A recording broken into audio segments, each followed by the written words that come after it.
So it would appear as though Eddie Guerrero is no longer on Monday Night Raw. That was the show that signed him. We're not really going to do anything with him, but it's interesting to see that they no longer have him.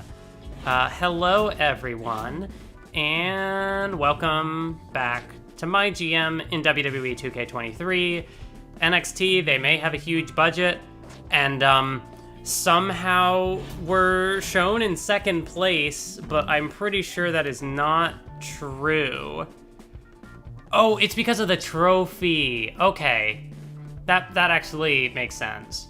We're resting the male tag champs. That's a no-brainer. We get special promotion. So we got quite a few people who've got the week off. I mean, like, a lot of people. And, you know, it's kind of just like Damage Control. I don't really know how to try to conclude that story arc. I'm having Beth do the self-promo, because then we can have the tag... Basically, everyone in the tag feud is resting this week. Clubberella can have a week off to recover a little bit of stamina, while Asuka does the call-out.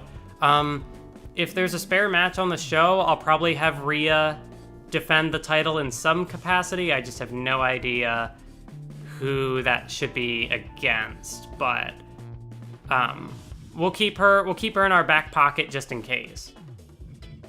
And Bayley doing a charity promo because might as well keep going for the fans. Like, our next goal is 600 or 6 million. So yeah, you know, might as well just keep ticking away at that if there's nothing else to do. Yeah, so the opener, Intercontinental title, on the line, Shelton Benjamin, Kevin Owens. 93, 83, 82, 83, class matchups. Maybe, do either of these two have a match specialty? No, not that I know of, You know, even if the drama curve isn't the best, we've got ground to lose. We've got plenty of ground to lose. It's not a big deal. Yeah, so we'll do it in this order. Intercontinental title match here, Universal title match there, mid-card triple threat, trying to progress the feud with Gunther and Ricochet, and Cody's available, so we'll put him in there. And knowing how last week went, he'll probably win again. And then TLC main event, it's Raquel's specialty, but also it's kind of like Giant versus Cruiserweight, so TLC might kind of even the odds. What are they trying to grab at the top of the ladder? Who knows? It's not a title. It's something. Could be a contract for next season. Sure, maybe, probably not, but maybe I keep him. Let's move on. Shelton Benjamin, Kevin Owens, title on the line, and the win goes to Shelton Benjamin. He's the new Intercontinental Champion, 4-star, amazing opener. Love to see it. Will the Universal title change hands? The answer is no. R-Truth is keeping a lock on that title. You know, like, I might keep Truth if he's still the champ. I might not. You know, I think it'd be kind of funny if it's like he just retired, like what Chuck McWagon did, where it's like whoever's Universal Champion at the end of the season just retires, and they just, or, you know, Chuck is actually in Japan. That's the canon. So Chuck is wrestling somewhere else, but R-Truth, he's been in the business long enough. He'd probably be fine to retire, and, you know, he's done a lot. Back to the show, though. Gunther wins the triple threat. So he puts down Ricochet and Cody at the same time, gets a 3.5-star rating. Bayley got us 5,000 on the charity promo, and then main event time, TLC. The winner is Raquel. Go figure that the one who has the match specialty would win it. And that got us 5 stars because she is just a killer. Oh, that's a downgrade. That's a pretty big downgrade. Eddie Guerrero for JBL? Sure. And Noam Dar's in there too. Randy gets the win again in a kind of meaningless triple threat match, but it got 3.5, so I guess, you know, did what it had to do for an opener. Charlotte goes up 2 popularity. Ignition. So they're bringing in a lot of local enhancement talent right at the end. Maybe Raw has given up, like, yeah, they're not going to win this season, so they're trying to, like, start to build up talent for the next year, maybe. I don't know. I doubt that's what the AI is doing, but it would be interesting. Mid-card, Ilya Dragunov and Braun Breaker. And man, the WWE champion is just on a warpath. He just victory after victory.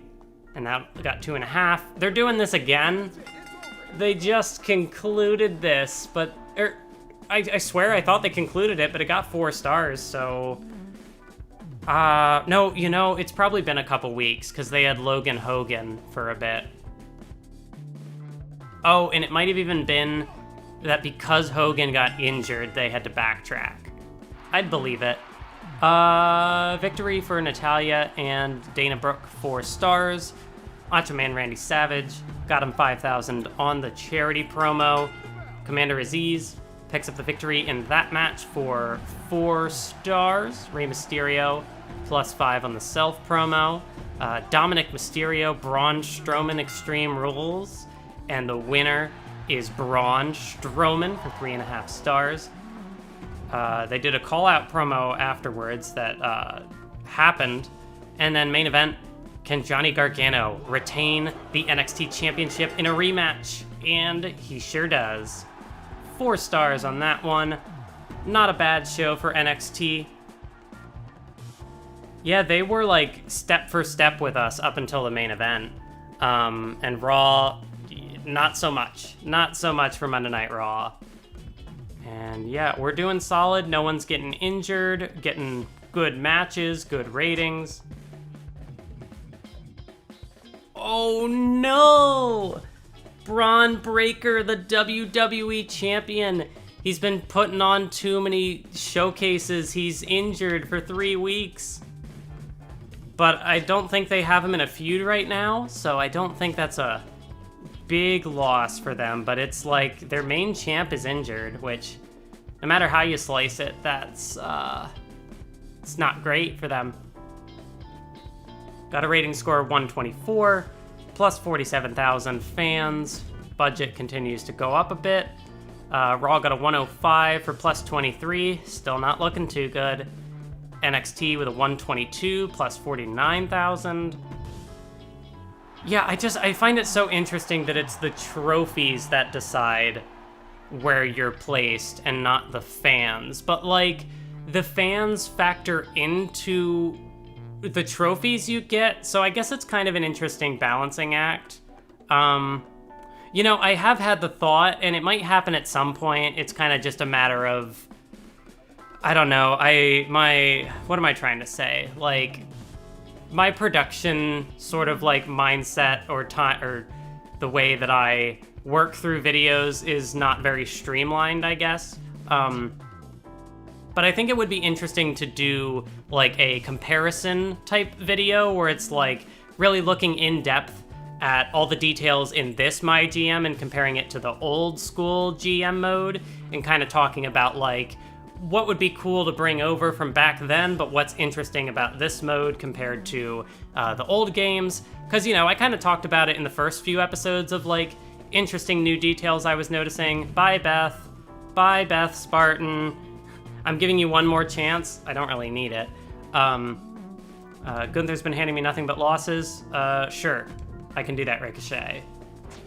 But yeah, if you think it would be interesting to see a video like that, let me know. It's not really going to influence when I get it done, but it's something I want to do, so, you know, something to be on the lookout for, I guess. Especially because it's like, once I finish this MyGM playthrough, I'm not entirely sure. Like, I'm probably, you know, because like with the wrestling channel these days, it's kind of less of a full-time thing and more just when I'm feeling it, there will be a video of some sort, or when I have inspiration or an idea for it. And let's just keep buying all these up. There's no reason not to. So yeah, it's like once I finish this MyGM,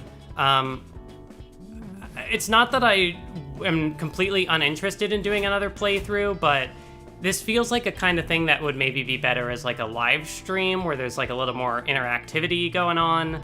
Cause like when the AI is not even competing, you know, there's only so much interesting, I guess, to like only so much I can do to keep this interesting. And the fact that it's like, you know, the pre-recorded format like this just doesn't really seem like it's the way to go on YouTube these days. It's not the kind of stuff that really YouTube looks for anymore, you know, especially with live streaming being more of a bigger thing. So I don't know, just kind of spitballing ideas that I've had for what I might want to do with this channel going forward. Whatever you have to take away from that, or any thoughts, let me know in the comments, I guess. We'll have Gunther do call out on Ricochet. Do I have to do that this week? No, it's in progress. Ricochet's only got 43 stamina though, but I can put him up against somebody. This is always what happens. I get into a recording and then I lose track of what show we're on, and I was about to not play the power cards heading into to WrestleMania, and it's like I really don't have to. I'm up by so much, but I'm gonna do it anyway. Veto Star. See if NXT's in third place in trophies. I think I'm still gonna go after Kurt. Superstar with the highest popularity. Yes, we'll Veto Star on Raw, and then I have Veto Random Star. I'll do that on NXT. I could Veto Champ, I think was the other card that I had. Oh, do I not have that actually? No, I do. Okay, but I'll save that. And the double cost as well. I'll hold on to both. Because playing the double cost card in the last week is not really gonna do anything. I guess it could potentially prevent Raw from booking big at Mania, but still, it's not really worth it. Yeah, we'll do. Yeah, this is the show. I don't want there to be a ton of stamina loss. Oh, wait. Oh, this is the last week. I'm not going to have a bunch of level 4 rivalries, am I? They might all be at level 3, which is still... It's fine, because if they do conclude, then we'll get good ratings at the PLE. If they don't conclude, I could potentially sign people back and have rivalries right off the cuff. So one way or another, it'll be fine. Yeah, so back to this. Last man standing match for the WWE Universal Championship. Bobby Lashley is going to challenge R-Truth. We're just looking for a good match there. Wait, but injuries don't matter. Hold on, okay. I'm going to get cheeky here then. Falls count anywhere. And I've got a the bigger they are. One randomly booked Falls Count Anywhere match on your show will receive a higher than normal rating. So there we go. I'm gonna bury him into the dirt. I'm just gonna go all out. But this one, yeah, there's no reason not to throw a stipulation on the line here too. I guess I'm not really feeling doing a whole lot with it. I'm just gonna do tables. It's a little something, but I mean, because like with the 2 level 2 rivalries and how high their popularity is, sure, this could be the main. I think this is fine. Ricochet Montez, we're giving Ricochet a match against someone other than Gunther. We'll let Gunther do call out. Rhea Ripley charity promo. Happy Corbin calling out Truth, so keeping the feuds going while having some non-feud matches here. Cody Rhodes, Shelton Benjamin with run-in from Kevin Owens. That's for the commissioner goal, and that'll get us free advertising booking. And that's everything. So this is the final show before WrestleMania. Not even any point in booking the big stadium, because like I'll get more money, but there's nothing really to do with the budget, so might as well just go with what's here. So let's confirm it, and let's get into it. We're in Calgary, Alberta, Canada for this week. Does Bobby Lashley take the title from R-Truth? The answer is yes. Bobby Lashley in a legendary 5-star match right before WrestleMania is the new Universal Champion. Who would have thought? Well, I mean, I did. I knew that was a possibility.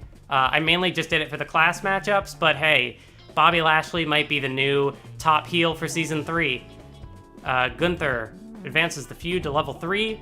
Cody versus Shelton. The win goes to Cody. So the run-in from Owens was a distraction and not a DQ. So Cody picks up another victory, even though there's just nothing for him on the show.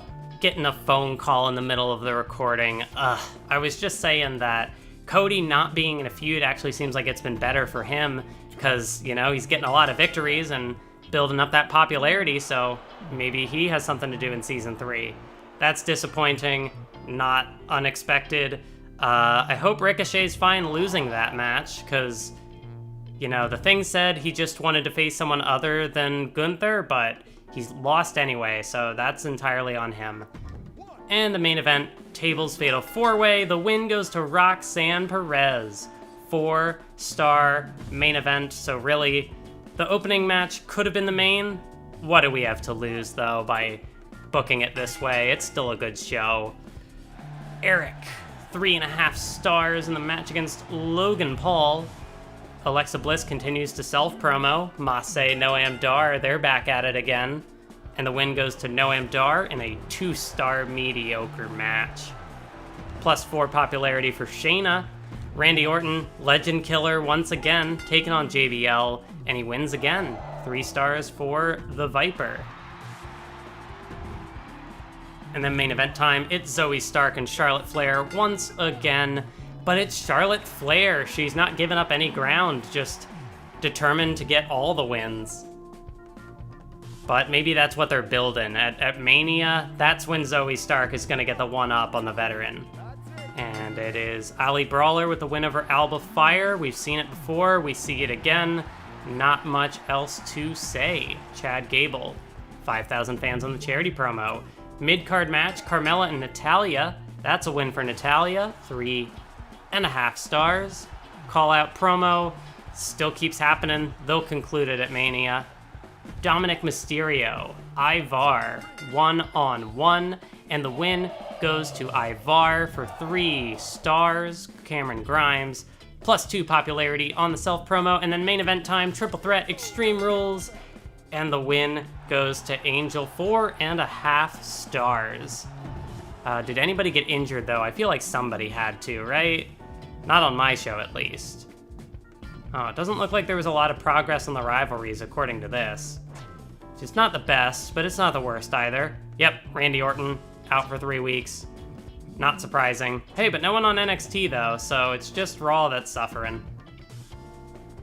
123 plus 44,000. Raw got a 105 for plus 24. NXT, 121 plus 47. They have way too much money. Why are they not using it? Maybe they just don't have enough stamina. But yeah, NXT is gonna pass Raw in the fans' support by, it's not gonna take much longer for them to do that. They're on the upward trajectory. Raw is just plummeting.